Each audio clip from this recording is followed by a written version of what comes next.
제12회 전국 대학생 토론대회의 진행을 맡은 송민규입니다. 논리가 살아있고 다양한 시선이 부딪히는 젊음의 토론, 전국 대학생 토론대회가 올해로 12회째를 맞았는데요. 치열한 예선과 본선을 뚫고 4팀이 준결승에 올라서 열띤 토론을 또 한 번 펼쳤습니다. 그리고 잠시 뒤에 이 자리에서 2팀이 최종 결승전을 치르게 될 텐데요. 어떤 팀들이 어떤 과정을 거쳐서 이 자리까지 올라왔는지 여러분 화면으로 함께 만나보시죠.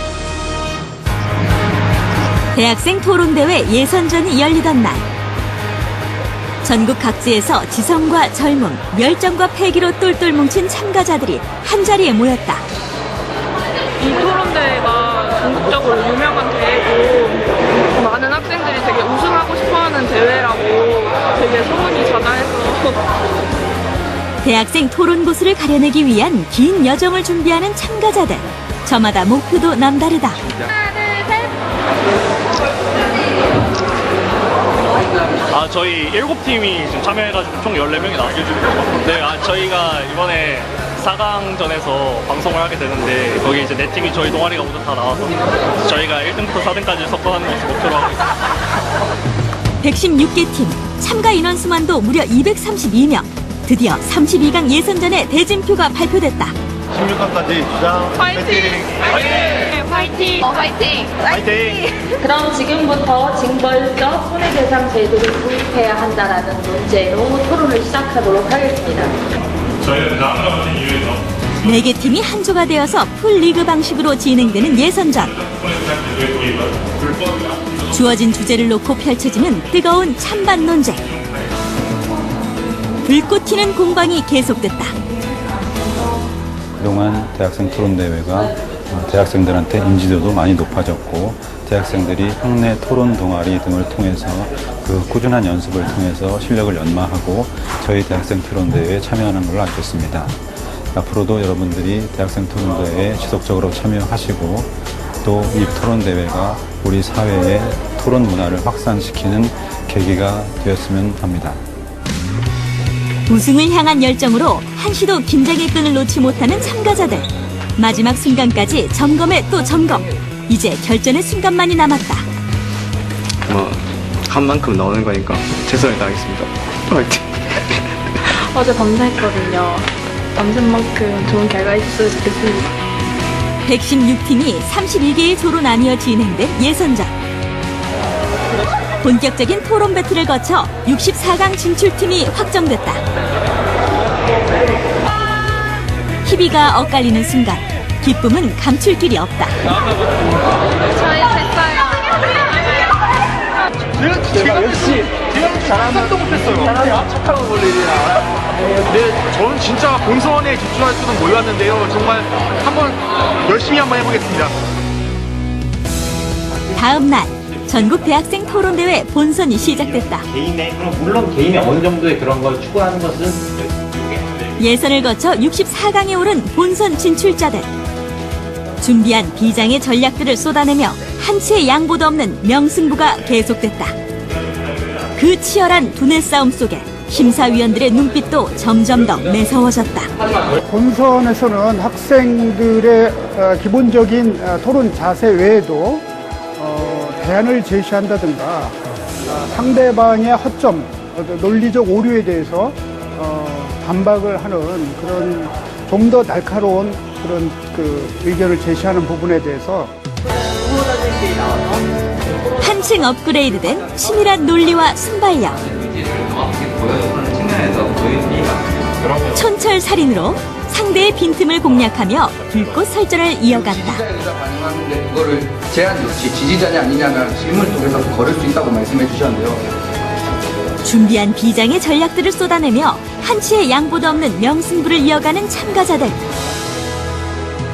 풀리그 방식의 예선전을 시작으로 32강, 16강을 거쳐 8강까지 1박 2일간의 토론 배틀. 저의 비밀 병기를 이제 아마 JTBC 방송을 통해서 만나볼 수 있을 거라고 생각합니다. 오빠 얼굴이 더 나오겠어요. 그냥 이제 경험은 많이 했으니까 그리고 실수 안 하자는 마음으로 해야죠. 정말 너무나도 토론 열심히 잘 해주셨고 그래가지고 저희도 어려움이 되게 많았는데 그래도 좋은 생각을 나누면서 어떤 좋은 사고회장을 펼쳐나갈 수 있었다는 것만으로도 되게 유의미한 시간이었던 것 같습니다. 이겼다라는 확신이 한 번도 없었고 이번에 지겠는데 이렇게 생각할 만큼 너무 쟁쟁해가지고 좀 어려운 대회였다 이렇게 말씀드리고 싶습니다. 4강을 가기 위한 치열해지는 진검승부. 본선을 모두 승리로 이끈 이번 토론 배틀 최고의 뚝심 동국대 하남. 무서운 뒷심을 발휘하며 토론의 반전 드라마를 써내려간 촌철살인의 절대 강자 가온길. 토론이 거듭될수록 환상의 팀워크를 선보이며 4강 진출을 확정지은 최고의 승부사 서강대 막판. 빈틈없는 철벽 논리로 토론의 정석을 보여준 토론의 끝판왕 연세대학교 요란도란. 이들이 바로 대학 토론 최강자를 가리기 위한 최종 관문 4강전의 주인공들이다. 지금부터 준결승전 시작합니다.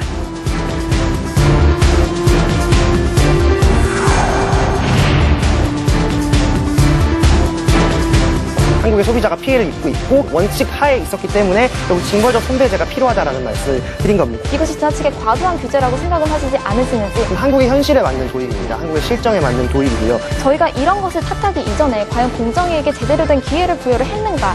적법 절차의 원칙에 어긋날 수 있거든요. 피해자의 피해를 완벽하게 보상하고 보전하기 위한 제도였다는 겁니다. 여성분 토론자께서는 피해자를 보호하기 위해서 어디에 맞춰서 답변을 드려야 할지 잘 모르겠네요. 소비자가 자신들의 피해를 직접 구제에 나설 수 있도록 입증 책임을 완화하자는 말씀을 이민도 드린 것입니다. 이중처벌과 적법 절차의 원칙이 어긋난 그런 제도를 도입할 필요가 없다는 점을 분명하게 말씀드리고 싶습니다. 과연 지금 과징금 제도와 위자료 제도를 어떻게 현실화할 수 있을지에 대한 깊이 있는 고민이 선행되었습니까?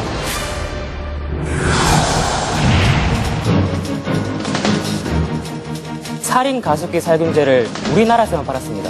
다른 나라 피해자들에 비해서 우리나라 피해자들은 온당한 보상을 받지 못하고 있는 현행 법 체계에 맞는 제도를 개선하고 운영할 수 있어야 하는데 피해자만 1,500명이고 사망자만 239명입니다. 제도의 미비의 문제가 아니라 제도 운영의 문제입니다. 징벌적 손해배상 제도는 결여된 기업의 사회적 윤리의식을 고취시키는 동시에 응당받아야 할 배상을 받을 수 있도록 이 제도만을 도입하는 것이 과연 얼마나 효과가 있냐 그 이야기입니다. 상한선이 없다라는 겁니다. 이 기업이 잘못한 부분에 대해서 충분히 많은 금액을 부과할 수 있다는 측면에서 장점이 있는 건데 우리가 징벌적 손해배상 제도를 들고 왔을 때 그것의 효과가 무엇일 것이냐. 네, 다시 봐도 정말 불꽃 튀는 대결인데요. 자, 그럼 지금부터 최종 결승전을 펼칠 두 팀을 소개해드리겠습니다. 먼저 4강 1차전에서 승리를 거두고 결승에 올라온 요란도란입니다. 어서 오세요. 안녕하세요. 안녕하세요. 저희는 요란도란 팀의 박민영, 정은비입니다. 저희 팀의 장점은 팀워크인 것 같아요. 저 같은 경우에는 준비가 되지 않은 발언에 대해서 즉각적인 반박을 중심으로 하고, 은비 같은 경우에는 준비된 말하기를 차분하게 해서 쟁점을 잡아주는 이번 우승은 저희 겁니다. 비주얼 최강 요란도란 파이팅! 자, 그리고 이에 맞서는 두 번째 팀 4강 2차전 승리팀입니다. 하남입니다. 어서 오세요. 안녕하세요. 하남팀의 문상혁, 도유진입니다. 네, 저희 하남팀의 뜻은 하나 되어 알물 추구하자라는 뜻으로 저희 팀이 다른 팀에 비해 차별화될 수 있는 장점은 때로는 냉정하게, 때로는 부드럽게 토론을 매끄럽게 이끌어나가는 게 장점인 것 같습니다. 전승 우승하겠습니다. 다들 수고 많으셨습니다. 하남 파이팅! 우리 대학생 논객들과 이렇게 한자리에 모이니까 제가 다 마음이 든든해지는데요. 자, 결승전까지 오느라 두 팀 모두 수고 많으셨습니다. 좀 소감을 들어보고 싶기도 한데요. 먼저 자기소개 부탁드리겠습니다. 하남부터 갈까요? 네, 하나, 둘, 셋. 안녕하세요. 저희는 하남팀의 문상혁, 도효진입니다. 박수를 쳐드려야 되나요? 네. 팀 소개를 하면 돼요. 네. 네, 저희 하남팀은 하나가 되어 알물 추구하자라는 뜻으로 정말로 개인의 어떤 지식에 그치지 않고 서로 나누고 더욱더 발전해 나가자는 의미에서 한암이라고 팀 이름을 짓게 되었습니다. 네. 아이돌 그룹 소개를 방불케 하는 그런 하나, 둘, 셋부터 시작해서 멋진 하남의 얘기 들어봤습니다. 여기서 질 수 없겠죠? 기선제압 들어가죠? 네. 네, 안녕하세요. 안녕하세요. 저희는 요란도란 팀의 전 박민영이고요. 네, 저는 정은비라고 합니다. 네, 저희가 팀 이름을 요란도란이라고 지은 이유는 사실 저희가 토론할 때 상당히 공격적인 모습을 보일 수도 있고 상대방에게 상처를 줄 수도 있는 약간 그런 의사소통을 하다 보니까 평소에는 그런 모습을 보이면 사실 대인관계가 좀 어려울 수도 있지 않을까라는 생각을 해요. 그래서 저희는 토론할 때는 다소 요란스러운 모습을 보일 수도 있지만 평소에 사람들과 관계할 때는 도란도란한 모습을 보여보자라는 의미에서 좀 다소 억양이 좀 웃기긴 하지만 요란도란이라고 이름을 지어봤습니다. 네. 하남과 요란도란, 요란도란과 하남입니다. 자, 지금 요란도란에서 토론할 때 공격적인 모습을 보인다라고 얘기를 했어요. 뭔가 기선제압을 하기 위해서 얘기를 한 것 같은데요. 여기에 맞서는 각오. 네, 뭐 저희 측도 어떻게 보면은 굉장히 뭐 공격적이지 않다라고 말씀을 드릴 수는 없을 것 같고 어찌됐건 간에 저희는 토론이 싸움이라기보다는 뭐 서로 생각을 나누고 또 발전을 추구해 나가는 하나의 뭐 발전의 장이다라고 생각을 하기 때문에 네. 차분하게 도전장을 받아 드셨어요. 네, 마지막 한마디 해주시죠. 네, 저희가 부드러운 카리스마가 뭔지를 보여드리도록 하겠습니다. 아, 정말 두 팀의 각오가 대단합니다. 어떤 결승전이 펼쳐질지 기대가 되는데요. 여러분 저희와 끝까지 함께해 주시기 바랍니다. 양 팀은 우승을 향해서 열띤 토론, 마지막 토론을 펼치게 되겠는데요. 오늘 날카롭고 공정한 심사를 해주실 심사위원 5분을 소개해드리겠습니다.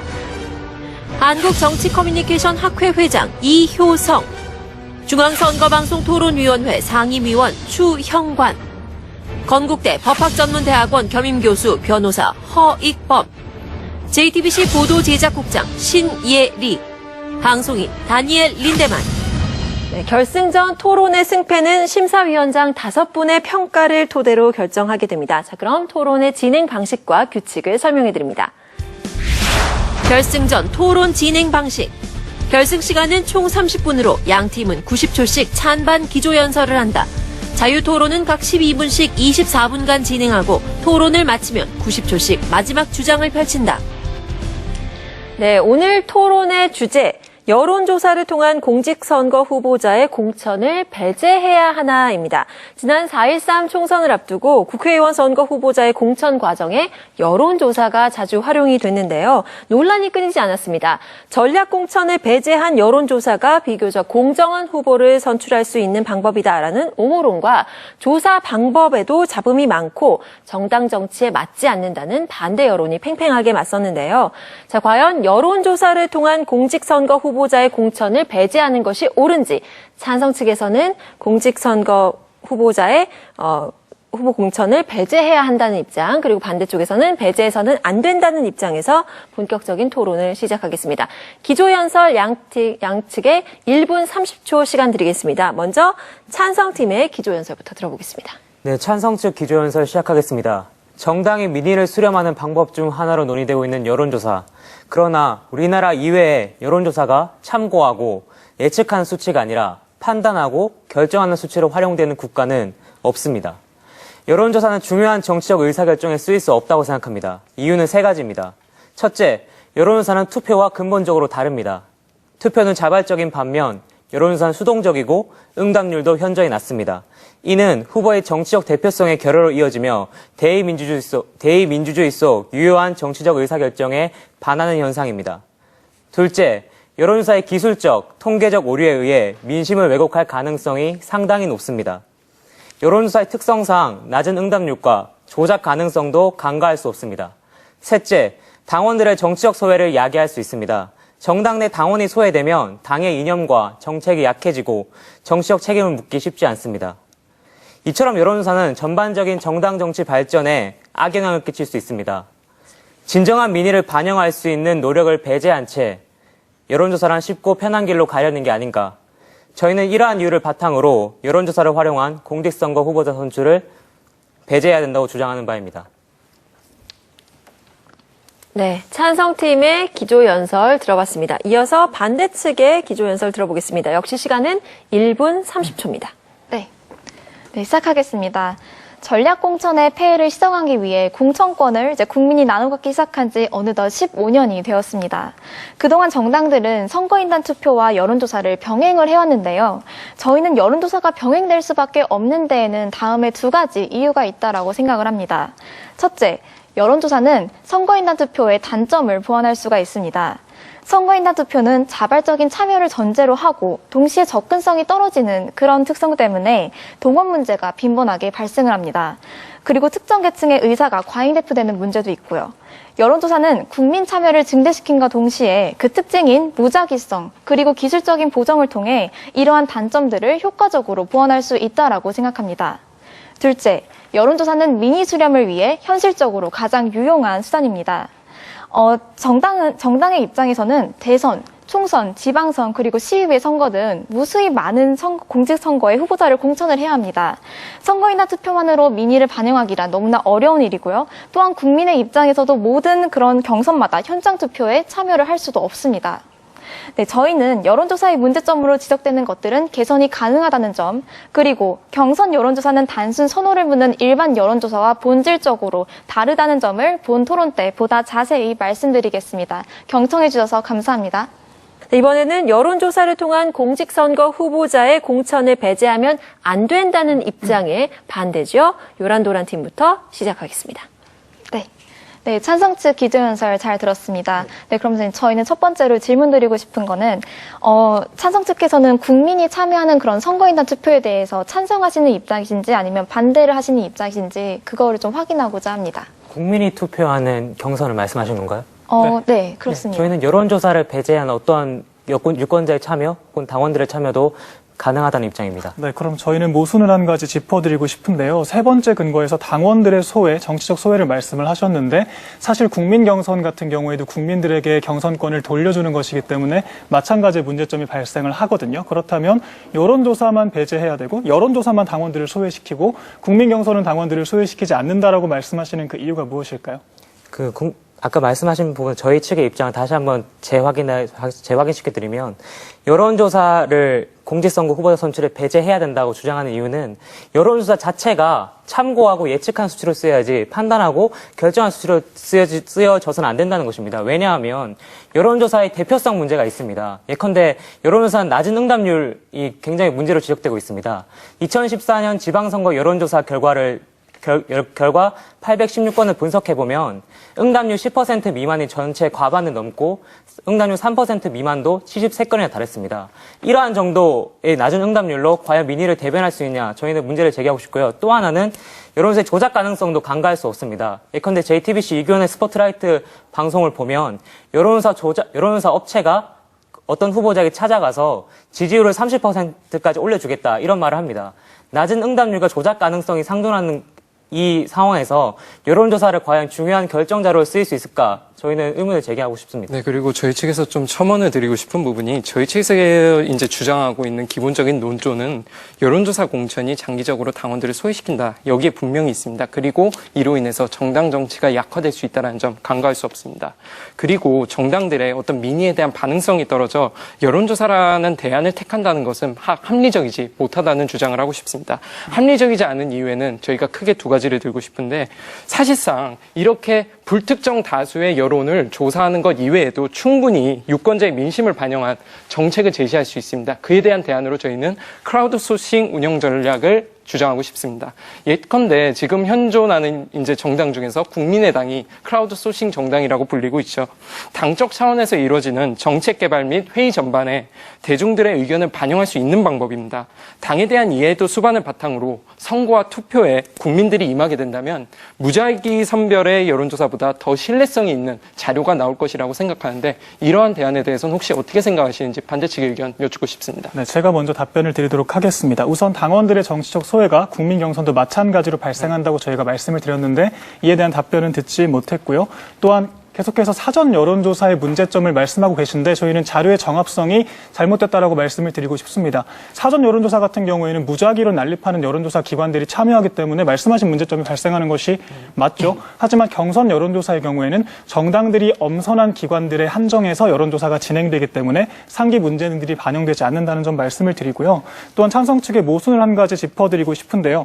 여론조사의 문제점으로 응답률이 낮다는 점 말씀을 하셨어요. 맞죠? 네. 그런데 크라우드 아웃소싱이라는 대안을 말씀을 하셨는데 사실상 경선권을 직접적으로 양도하는 여론조사마저도 응답률이 낮은데 이런 식으로 더 유인이 적은 그냥 단순 참여만을 유도하는 방식이 더 실효성을 가질 수 있다는 말씀을 저희는 동의하기 어렵습니다. 네, 첫 번째로 지적해준 국민 참여 경선도 똑같이 당원들을 소외시킬 수 있다. 저희도 그 부분 동감합니다. 그렇기 때문에 저희는 미국의 폐쇄형 예비선거를 들고 싶은데요. 폐쇄형 예비선거라는 건 미국 공화당, 민주당의 양 당원과 그리고 그 예비선거 경선 시기에 그 정당의 지지를 표한 유권자들이 참여하는 폐쇄형 예비경선입니다.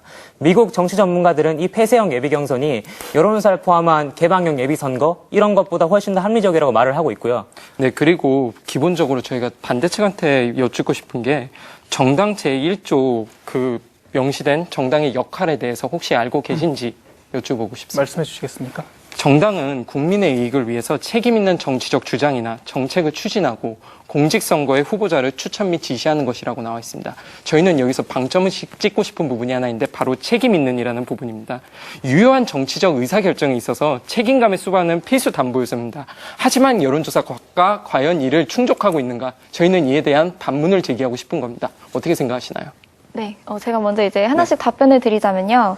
저희는 아까 본 토론 때 이제 사전 여론조사와 경선 여론조사는 본질적으로 다르다는 점에 대해서 말씀을 드렸잖아요. 그렇죠? 사전에 이제 후보자가 충분히 이것이 자신의 어떤 선호 표시가 하나의 투표로 직결된다는 점을 인지하고 있었던 상황이라는 점을 말씀을 드리고 싶고, 선관위가 제시한 어떤 자료를 참고를 하자면 ARS 방식은 응답률이 5% 미만인 경우가 대다수였고요. 경선 여론조사가 채택한 전화면접 방식으로 했을 경우는 대체로 10% 이상의 되게 높은 응답률을 보였다는 점을 말씀을 드리고 싶습니다.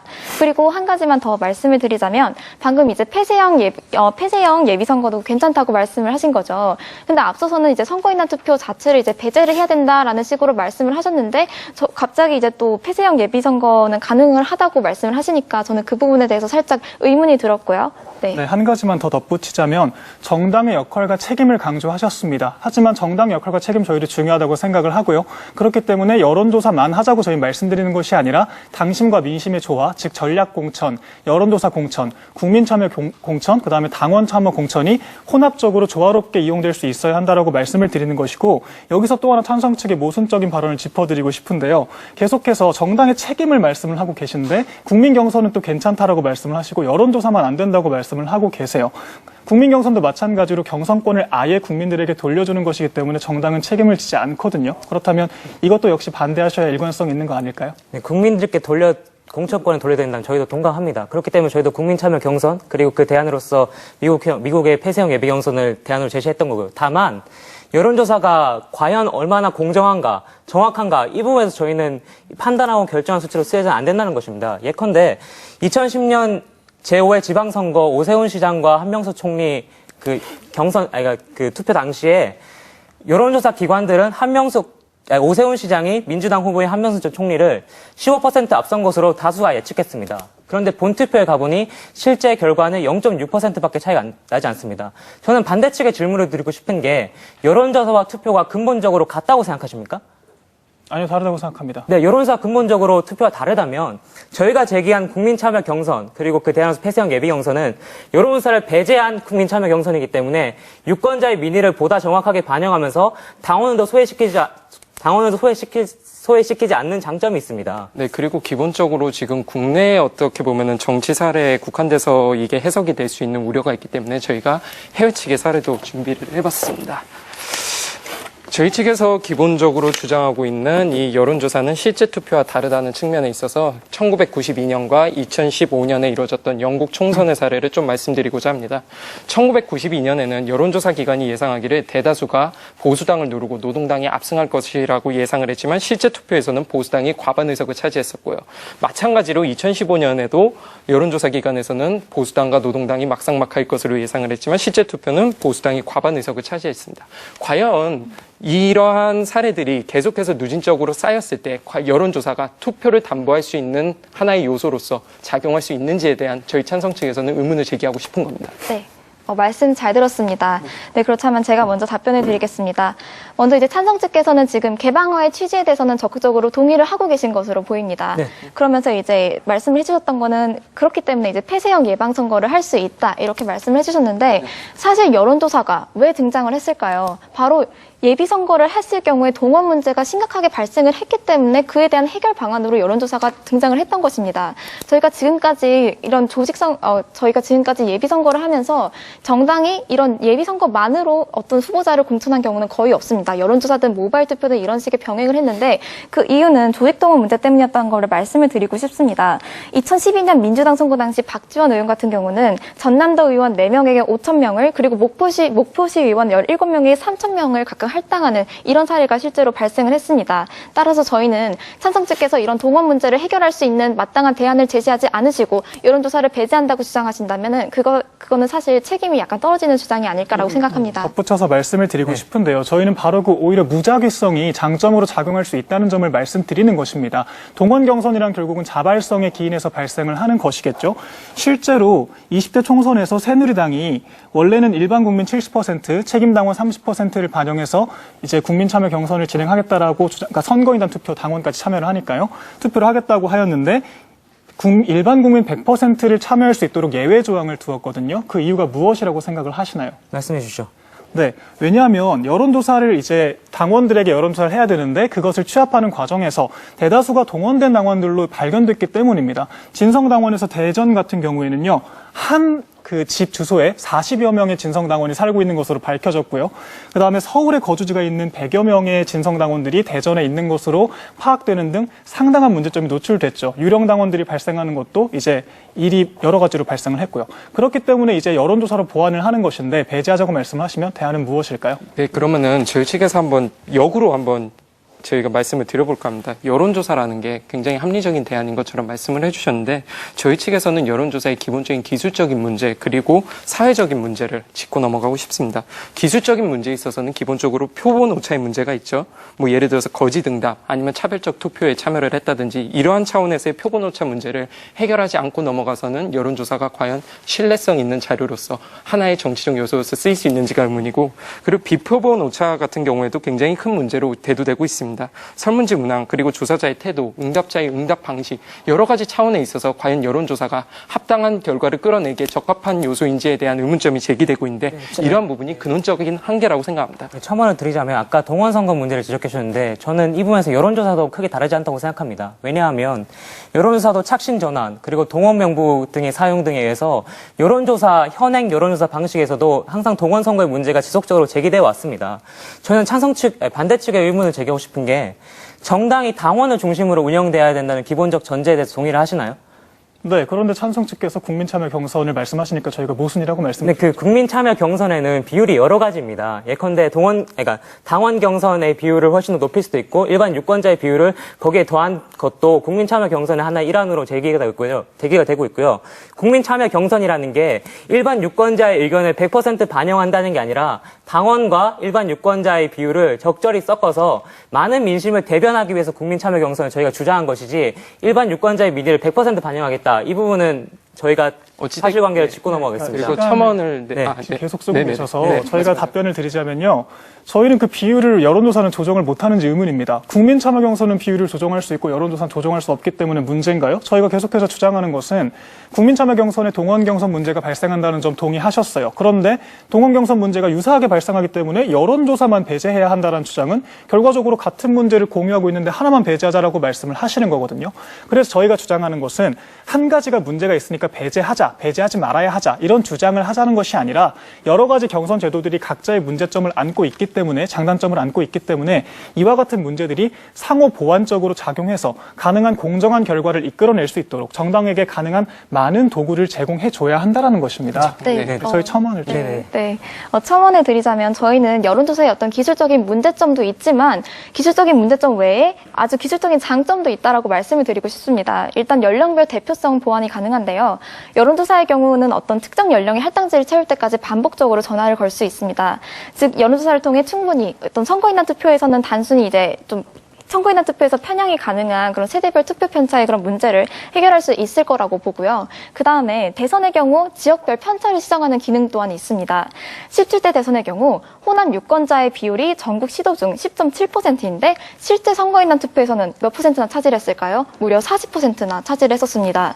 여론조사의 경우 지역별 할당제를 적용을 해서 이러한 문제들을 해결이 가능하다는 점을 말씀드리고 싶습니다. 단지 여론조사의 단점에만 지나치게 집중하지는 않으셨으면 합니다. 네. 그래서 하나만 질문을 드리면 이런 맥락에서 과연 여론조사를 배제하고 저희가 말씀드린 동원 경선의 문제, 세대별 편차가 발생하는 문제, 그리고 지역별 편차가 발생하는 이런 문제를 어떤 방법으로 해결하실 계획이신지 들어보고 싶습니다. 저는 반대 측에 역으로 질문드리고 싶은 게 아까 말씀하신 동원 경선의 문제, 세대별 편차의 문제는 여론조사도 마찬가지입니다. 예컨대 아까 지적해 주신 세대별 편차 문제는 뭐 서울 강서구 총선 여론조사의 경우에 표본 500명에 응답률 5.8%에 불과했고 500명을 채우려면 이 여론조사 업체가 25,000번 이상의 전화를 걸어야 합니다. 그런데 여론조사 특성상 집에 많이 계시는 어르신분들이나 5060 세대들의 의견이 많이 반영되는 점을 고려해서 2030 세대의 의견이 적게 표집되는 단점이 있고요. 네, 그리고 기본적으로 저희가 이 시점에서 한번 질문을 되묻고 싶은 게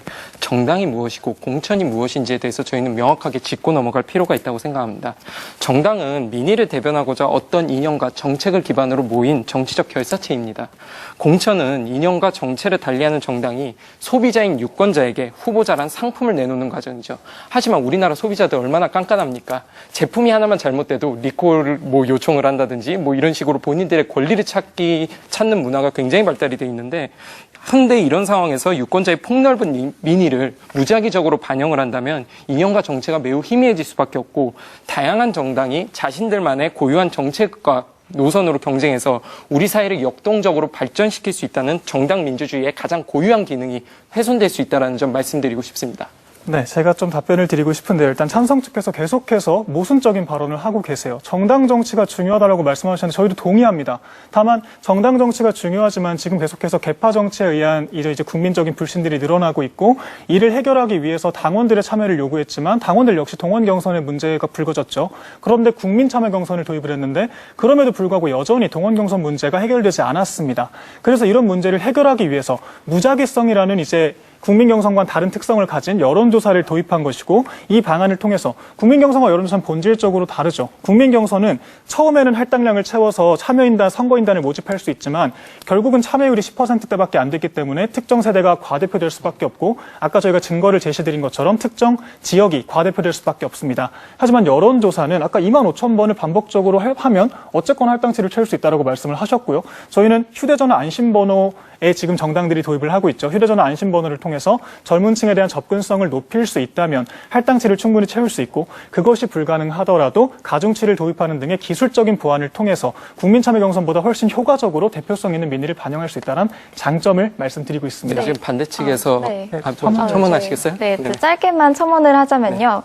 저희는 정당이 처음에 부여받는 그런 안심번호 풀의 크기를 확대한다면 이런 문제를 좀 최소화할 수 있다라고 생각을 하고요. 그 다음에 선택적 등록이 가능한 그런 선거인단 투표와 비교했을 때 안심번호 공천제에서 나타날 수 있는 동원 문제는 정말 세 발의 피라고 생각을 합니다. 네, 그리고 자, 지금 토론이 워낙 열띠다 보니까 두 팀에게 좀 시간을 좀 고지해드려야 될 것 같아요. 지금 현재 남아있는 시간 찬성 하남에는 모두 4분 4초가 남아있고요. 반대 요란도란에는 3분 51초가 남아있습니다. 시간 분배 잘하셔서 끝까지 멋진 토론 보여주시길 부탁드리겠습니다. 네, 방금 반대 측에서 안심번호 국민공천제 하나의 대안으로서 사용할 수 있다라고 말씀을 해주셨는데 그 부분에 대해서 저희가 좀 반박을 드리고 싶어요.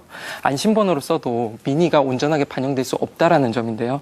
지역구 선거인 총선의 경우에는 주소가 중요합니다. 어느 주소에서 그 주소에 살고 있는 사람이 온전하게 본인의 정치적 의사를 표현했는가가 문제인데 이동전화 가입자의 23.7%만 우편으로 요금을 청구받는 상황이라서 주소가 다른 경우가 굉장히 많다고 합니다. 이런 부분에 있어서 제도적 보완이 이루어지지 않는다면 과연 이것이 여론조사의 한 대안으로서 쓰일 수 있는지 의문이고요. 네, 제가 첨언을 드리겠습니다. 지속적으로 동원 경선의 문제를 지적해 주고 있습니다. 동원 경선, 당원들이 적기 때문입니다. 그러면 당원들이 많아야 동원 경선의 우려가 상대적으로 줄어들겠죠. 근데 여론조사 공천을 하게 되면 당원들은 자신의 의사가 당에 반영되지 않기 때문에 여론조사 공천 으로 인해서 당원들이 소외될 가능성이 높아집니다.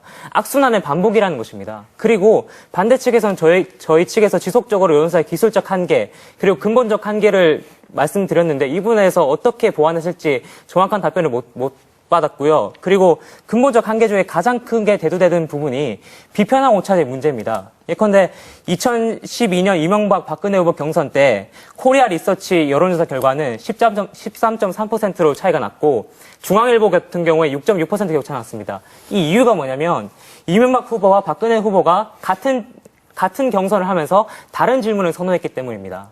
이러한 방식의 비편한 오차는 아무리 여론조사의 기술적 한계를 보완한다 하더라도 여론조사 근본적 한계로 인해서 실제 투표와는 다르다는 점을 지속적으로 강조드립니다. 네, 일단 제가 답변을 드리자면 저희는 계속해서 안심번호를 도입할 수 있다. 여론조사 표본 전체 풀을 늘릴 수 있다. 응답률 할당치를 높일 수 있다라고 충분히 답변을 드렸는데 왜 계속해서 기술적 문제에 대한 대안이 없다라고 말씀하시는지 잘 모르겠고요. 저희 찬성 측과 반대 측 모두 현재 경선 과정에서 발생하고 있는 문제점에는 동의를 하고 있는 것 같습니다. 동원 경선 문제가 발생을 하고 있고 조작의 문제가 발생을 하고 있죠.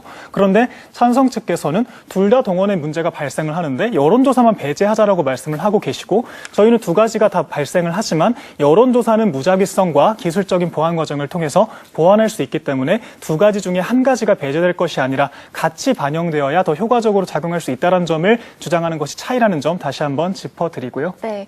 그리고 간단히 첨언을 하자면 당원이 만약에 소외가 된다, 여론조사를 확대 실시하게 되면 이런 말씀을 해주셨는데 저희는 선후관계를 바로잡아야 될 것 같습니다. 당원이 없었기 때문에, 즉 진성당원, 투표에 응할 진성당원이 부족했기 때문에 저희가 그 대안으로 여론조사를 가져온 것이지 여론조사 때문에 당원이 나가는 상황은 아니라는 점을 다시 한번 짚어드리고 싶습니다. 네, 그리고 저희 찬성 측에서 한 가지 질문을 드려보고 싶어요. 공천이라는 것이 정당의 기본권이라는 점 인정하십니까? 네, 저희는 그걸 계속 인정을 하고 있는데요. 네. 저희는 그런데 동원 경선 문제와 지금 계속 불거지고 있는 개파 정치 문제를 해결하기 위해서 개방화가 불가피하다고 찬성 측도 동의를 하고 계시지 않습니까? 그런데 개방화의 과정에서 정당의 권한이 줄어드는 것은 사실 불가피하거든요. 그래서 저희는 찬성 측의 입장을 명확하게 보고 싶은 것이 그렇다면 개방화를 부정을 하시는 건가요? 긍정을 하시는 건가요? 왜냐하면 개방화가 된다면 어쨌거나 정당의 권한이 줄어드는 것은 마찬가지니까요. 네, 반대 측에서 제기했듯이 저희가 맨 처음에 제시한 대안은 폐쇄형 예비 경선입니다. 폐쇄형 예비 경선이라는 거는 민주당, 공화당 각 당원과 그 당원이 중심이 되고 그 당을 지지하는 지지자를 중심으로 처음에서 예비 지지자죠. 예비 지지자이기 때문에 국민 참여 경선의 일환으로서 가장 폐쇄적인 부분을 말씀 다시 한번 짚어드리고요. 네, 그리고 그렇다면 제가 말을 다 끝나고 있습니다. 알겠습니다. 반대 측에서 여론조사 투표와 근본적으로 다르다는 점 인정하셨고, 그리고 여론조사 근본적 한계, 저희가 비편한 오차에 대해서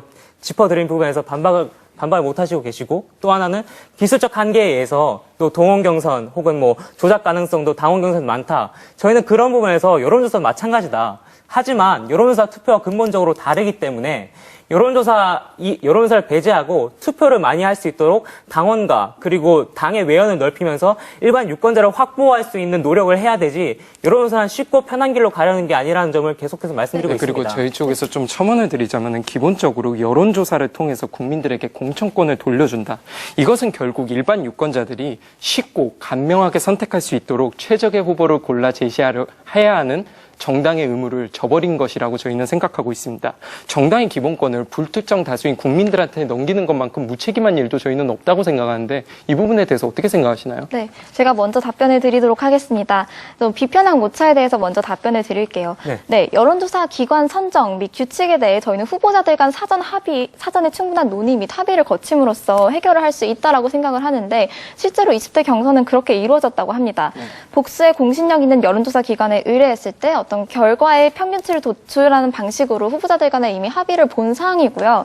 근데 이런 오차가 물론 발생을 할 수 있겠죠. 근데 이거를 감수하는 요인이 뭘까요? 즉 후보자들도 아는 거죠. 이거를 이제 선거인단 투표만으로 맡겼을 때는 조직동원 문제가 발생할 것이기 때문에 자기들도 이거를 감수를 하고 있는 상황이라는 점을 말씀을 드리고 싶고요. 네, 그러니까 결과적으로 정리를 하자면 동원 경선이 발생하는 것보다는 차라리 여론조사가 공정하다라고 후보들도 생각을 하고 있다는 것입니다. 실제로 계속해서 경선 과정 말씀을 드리고 있는데요. 또 하나 말씀을 드리자면 2012년 민주통합당 국민 경선에서 박주선 의원 밑에서 이제 대리 등록을 자행했던 그런 보좌관이 자살을 하는 사건까지 있었고, 그리고 이와 관련해서 이제 뉴시스가 입수한 대리 등록 명단에 의하면 피라미드식으로 수만 명의 사람들을 동원하고 있는 정황이 포착이 되었습니다.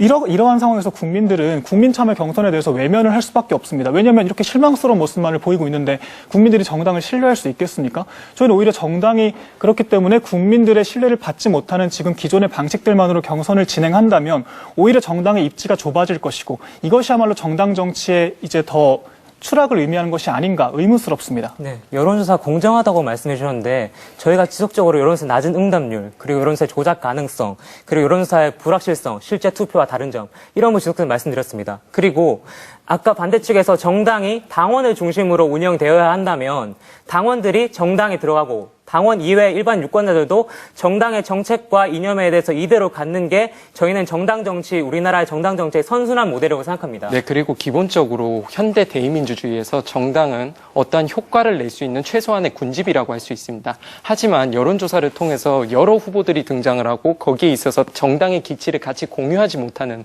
정치인들이 계속해서 나온다면은 정치 세력의 개인화가 가속됨으로써 입법 효율성이 떨어질 수도 있다는 부분 지적하고 싶고요. 이러한 대표적인 예로 2007년 열린우리당 탈당 사태가 있었죠.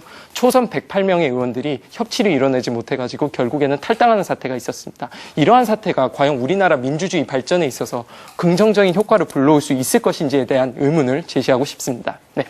네, 폐쇄형 예비 경선은 국민들보다 당원들의 비율을 높일 수 있으니까 괜찮다라고 말씀을 하셨습니다. 그렇다면 저희는 여론조사에서 당원들의 비율을 높이고 일반 국민의 비율을 낮추면 괜찮다라고 생각을 하시는지 마무리 발언 때 답변해 주시길 바라고요.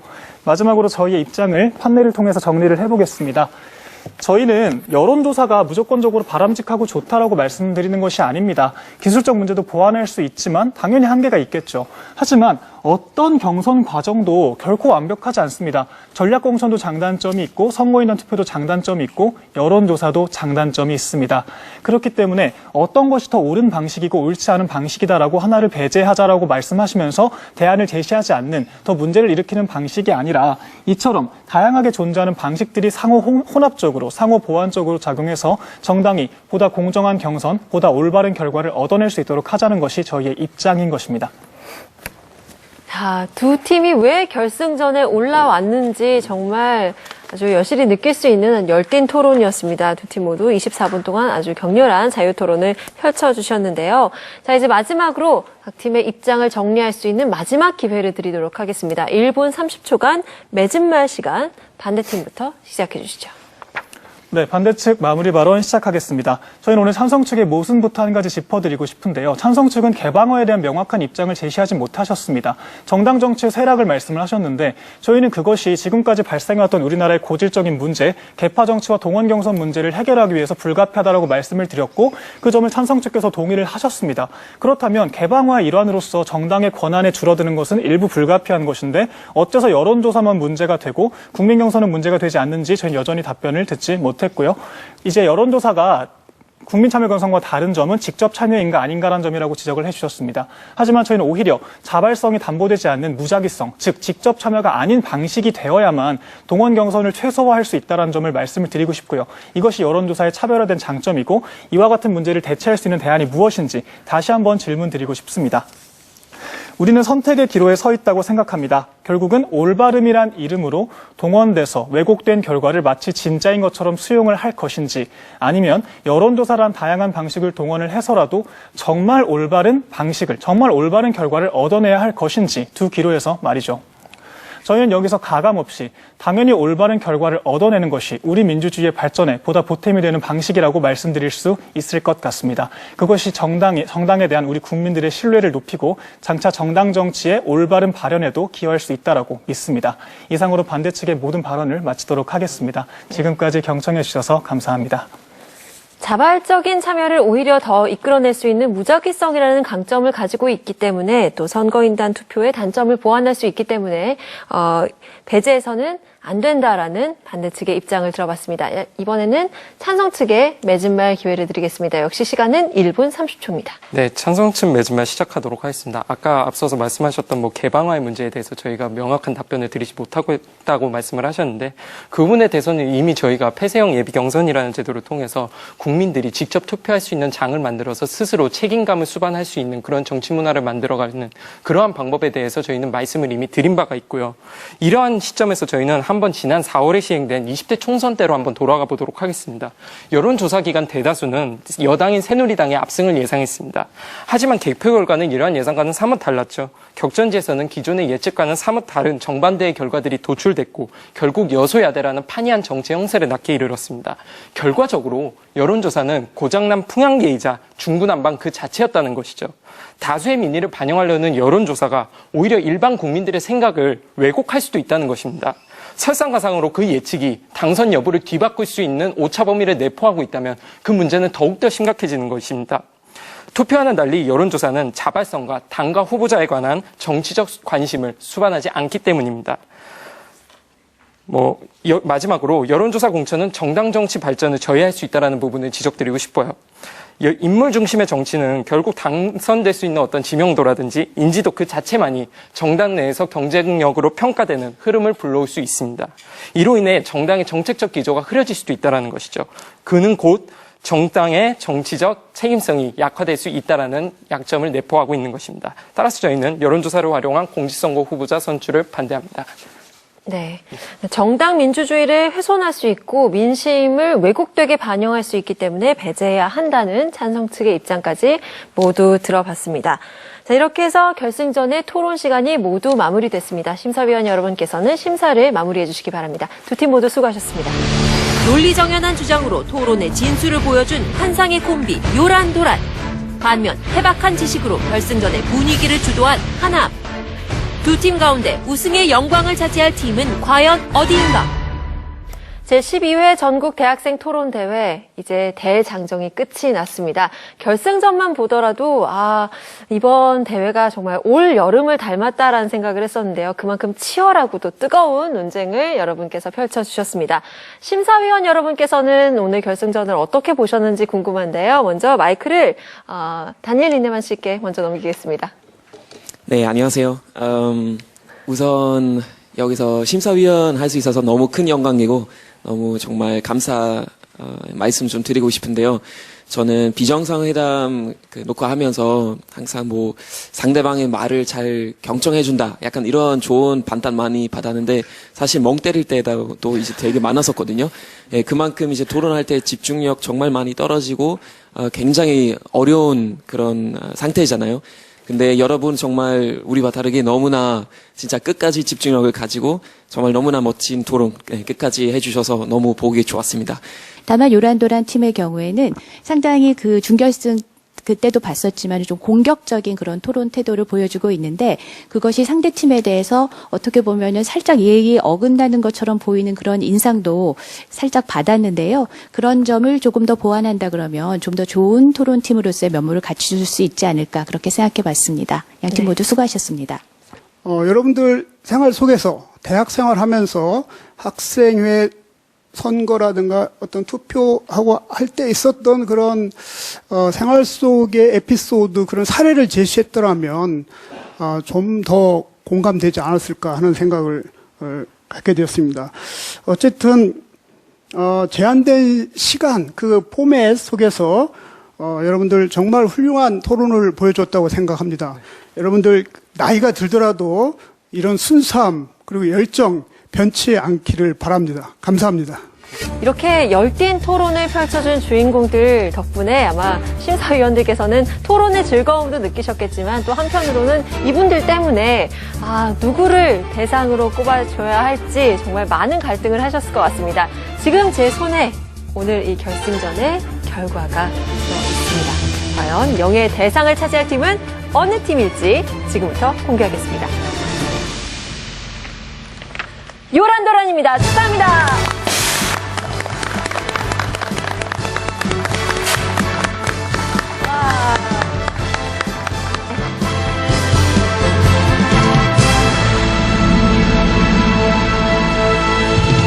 너무 기쁘죠. 유종의 미를 거둘 수 있게 돼서 저는 정말 영광스럽다고 생각합니다. 8월 초부터 지금까지 이렇게 한 달 동안 같이 고생해줘서 너무 고맙다는 말을 하고 싶네요. 믿고 그냥 따라갔고요. 그리고 무엇보다 오빠랑 좀 준비하면서 많이 친해졌던 것 같아요. 그래서 그 점도 좀 좋았어요.